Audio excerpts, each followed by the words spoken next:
আসসালামু আলাইকুম viewers, জায়নাজ blog চ্যানেলে তোমাদের আরও একবার স্বাগত জানাই। আশা করছি যে যেখান থেকে আমার ভিডিওটি দেখছেন ভালো আছেন। আমরাও আলহামদুলিল্লাহ ভালো আছি।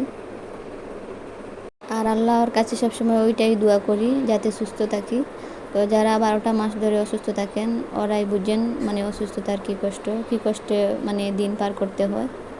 তো রাত হলে রাত যায় না, কাটে না, দিন হলে দিন কাটে না, ওই একটা অবস্থা। তো 2-1 দিনের জন্য অসুস্থ হলে ওই কষ্টটা বুঝতে পারি। তো আল্লাহ যেন সবাইকে সুস্থ রাখেন, আমাদেরকেও সুস্থ রাখেন। আর ভিডিওর এই পর্যায়ে এসে সবাইকে একটা লাইক দেওয়ার কথা বলে রাখলাম, হয়তো কেউ কেউ ভুলে যাবেন। তো আমার মানে বলে দেওয়ার পর মনে পড়বে, হয়তো লাইকটা দিয়ে দেবে, ওই জন্যই আর কি প্রতিটা ভিডিওতেই বলা। যেহেতু কয়েকদিন থেকে বাবার বাড়ি আছি, তো আজকে একটু মানে বাইরে বেরোলাম, বাইরে বলতে মানে রাস্তায়। যেহেতু ঘর ছাড়া এখনও কোনো দিকে যাইনি, আর অনেক দিন থেকে অসুস্থ বলে মানে একটু বেড রেস্টে আছি। আর প্রায় 15 দিনের মতো হয়ে গেছে, আর মোটামুটি সুস্থ হয়ে গেছি। এখন হাঁটা চলাফেরা একটু একটু সব কিছুই করতে পারছি। যদিও কাজবাজ তেমনভাবে করিনি, মানে হাঁটা চলাফেরা নিজের মানে জরুরি কাজগুলো বেশ ভালোই করতে পারছি। আল্লাহ এইটুকু সুস্থ রেখেছেন, আলহামদুলিল্লাহ। ওই জন্য একটু বাইরে বেরোলাম, একটু ভালো হয়েছে বলে। আর মানে সকালে কুয়াশা পড়ে বেশ ভালো লাগে। শীতের সকালটা সত্যিই অনেক সুন্দর। আর ভাবলাম তোমাদের সাথে একটু শেয়ার করি। তো অনেক সুন্দর একটা মানে সিজন চলছে। আর আমি কি করছি, মানে বাইরে বেরোতে পারছি না, মানে সকাল সকাল হাঁটতে পারছি না। তো আমার মানে একটা অভ্যাস ছিল সকালে উঠে নামাজ পড়ে তারপর একটু হাঁটাহাঁটি করা। তো ওইটা আর আমার মেয়ের জন্য করতে পারছি না। ও যেহেতু অনেক ছোটো আর আমিও অসুস্থ, ওকে তো আর একা রেখে মানে বেরোতে পারবো না। ওই জন্য আর কি এবারের শীতের সময়টা আর কি খুব সুন্দর সময়, মানে বাইরে হাঁটাহাঁটির সময়, ওইটাই আর উপভোগ করতে পারলাম না। তো সে যাই হোক, মেয়ে বড়ো হলে সব কিছুই পাবো, ওই জন্য মেয়েকে আগে বড় করি। আর বাড়িতে আছি যেহেতু খুব ফ্রি আছি, মা বোন আছেন, ভাবি আছেন, আমার কোনো কিছুতেই হাত দিতে হচ্ছে না। আর অসুস্থ আর কি করব, সুস্থ হলে কোনো কিছু করতে হয় না বাড়িতে এলে। আর সবার বাবার বাড়ি গেলে একটু সবাই রেস্ট করেন, একটু নিজের মতো করে সময় কাটান। তো যেহেতু খুব বেশি ফ্রি আছি, মেয়ের কিনারে বসে ভাবলাম একটা এক্সট্রা কাজ করে ফেলি। তো বাড়িতে চলে যাব, নিজের ঘরে চলে যাব, যাওয়ার পর মানে ততটা সময় পাবো না। তো মানে আমার ছোটো মেয়ের জন্য একটা বালিশের কভার বানিয়ে নিলাম। তো ওইটা ছিল আমার নাইটি।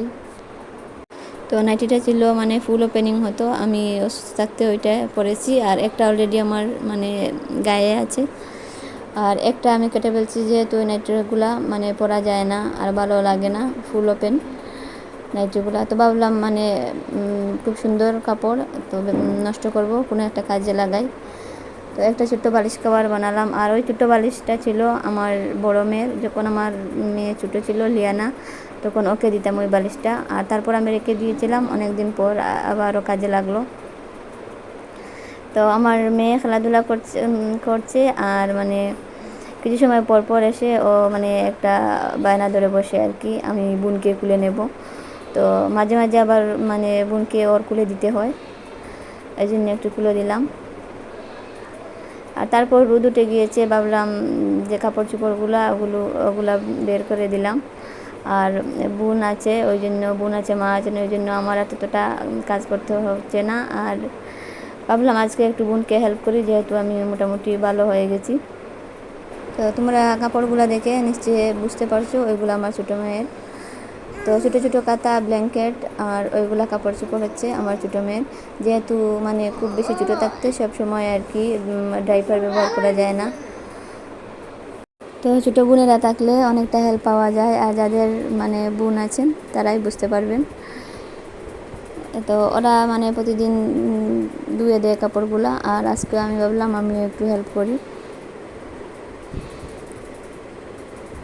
আর ওই কাপড়গুলো হচ্ছে মানে বাথরুমে ধুতে গেলে অনেক কষ্ট হয়, ওই জন্য আর কি আমি বারে কলপারে মোটর চালিয়ে সুন্দর করে ধুয়ে দিই।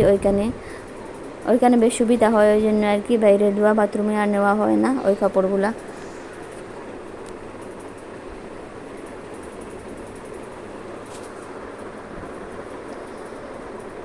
তো তারপর দুপুর হয়ে গিয়েছে, আর ওই সময় আমার মা আর বোন ভাবি মানে একটা এক্সট্রা কাজে লেগে পড়লেন। ভাবলাম তোমাদের সাথে একটু শেয়ার করি, যেহেতু আমার মানে বাবা দোকান দেন। তো বাবা বলি না, মানে হঠাৎ মুখে এসেছে ওই জন্য বলা আর কি, আমরা আব্বাই বলি। তো আব্বা আমরা ছোটোবেলা থেকেই আর কি দোকান দেন। তো দোকানে যে জিনিসপত্র রেডি করে দেওয়ার মানে ওইগুলো বাড়ি থেকে নিয়ে যান, সব কিছু রেডি করে প্যাকেট করে। তো ওইখানে গুয়া মসুরি আর সাদা কুটে রেডি করে দেওয়ার জন্য রেডি করা হচ্ছে। আর ভাবলাম তোমাদের সাথে একটু শেয়ার করি।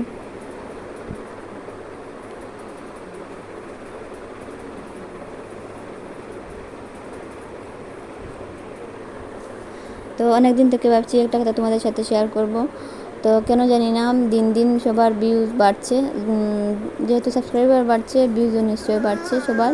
তো আমার কি হচ্ছে, আমার ক্ষেত্রে মানে উল্টাটা ঘটছে আর কি, সাবস্ক্রাইবার বাড়লেও ভিউ দিন দিন কমছে। তো আগে 100+ থাকতো ভিউ, এখন কিন্তু 100ও হয় না। কেন জানি না ওই ব্যাপারটা। বেশ কয়েকদিন আমি ভিডিও দেইনি, বেশ বলতে মানে এক সপ্তাহের মতো আমি ভিডিও দিতে পারিনি। তারপর থেকে আবার ভিডিও দেওয়া স্টার্ট করেছি। তো এক সপ্তাহের মানে না দেওয়ার জন্য, এক সপ্তাহ ভিডিও না দেওয়ার জন্য ভিউ ডাউন হচ্ছে কিনা অন্য কোনো কারণে আমি ওইটাই বুঝতে পারছি না। তো দিন দিন ভিউ ডাউন হচ্ছে। ভিউ ডাউন হলে ওয়াচ টাইম কীভাবে হবে কোনো কিছুই বুঝতে পারছি না। আর মানে বাড়িতে গেলে মানে কিভাবে ভিডিও রেডি করব, এডিট করব, শেয়ার করব, ওইটাই নিয়ে আরেক মানে চিন্তায় আছি। যেহেতু এখন বাবার বাড়ি আছি তো সময় পাচ্ছি। আর বাড়িতে যাওয়ার পর কিভাবে কি করব অনেকটা চিন্তায় আছি। আর তারপরও কি হয়, ভিউজ আসলে ভালো লাগে। একটা ভিডিও ক্রিয়েট করতে কতটা কষ্ট ওইটা তো বুঝতে পারছেন। আর আগে মানে একটা মেয়েকে নিয়ে স্কুল নিয়ে সংসার নিয়ে অনেক ব্যস্ত থাকতাম। আর এখন তো কি হয়েছে মানে এখন দুটো বাচ্চাকে নিয়ে কিভাবে কি করব, আর তাও আবার মেয়েটা খুব ছোটো। তো জানি না তোমাদের সাথে ভিডিও শেয়ার করতে পারবো কি না। ওকে কিন্তু অনেকটা বেশি টাইম দিতে হবে, ওইটা তোমরা বুঝতে পারছো। আর তারপর এখানে মানে মেহমান এসে গেছেন, দেখে নিশ্চয়ই বুঝতে পারছেন। তো মেহমানরা শুধুমাত্র আমার উদ্দেশ্যেই, আমার মেয়েকে দেখতে। তো ওরা কিন্তু মানে দুপুরের শেষ দিকে এসেছে, তারপর তাড়াহুড়ো করে ওদেরকে রান্নাবান্না করে খাওয়ানোর ব্যবস্থা করা হয়েছে। ওরা যেহেতু এসেছে আমার উদ্দেশ্যে, ওরা আমাকে দেখতে এসেছে, কাপড় চোপড় নিয়ে এসেছে, আর ওরা কি না খেয়ে যাবে। তো মানে দুপুরের শেষ দিকে তারপরও মানে ওদেরকে তাড়াহুড়ো করে 2টা আইটেম রান্না করে ওদেরকে খাওয়ানো হলো। একদিকে হচ্ছে বাঁধাকপি দিয়ে মাংস দিয়ে, আর মাংস দিয়ে মানে মাংস দিয়ে পাতলা ঝোল করা হয়েছে।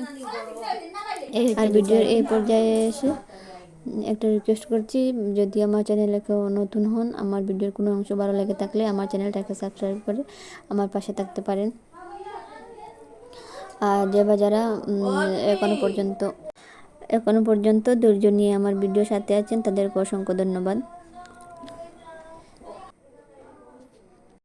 আর ভিডিওটা একটু সততার সাথে দেখবেন, আর একটা সুন্দর গঠনমূলক কমেন্ট করে যাবেন প্লিজ। আর এখন কিন্তু মানে রান্না প্রায় হয়ে গেছে, আর ভাত বাড়া হচ্ছে সবার জন্য।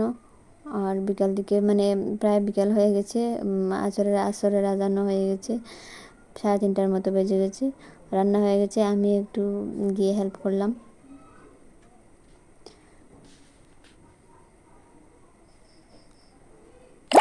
খাওয়া দাওয়ার সময় আমি কিন্তু কোনো ভিডিও নেইনি, কারণ কি মানে সবাই সব কিছু পছন্দ করে না।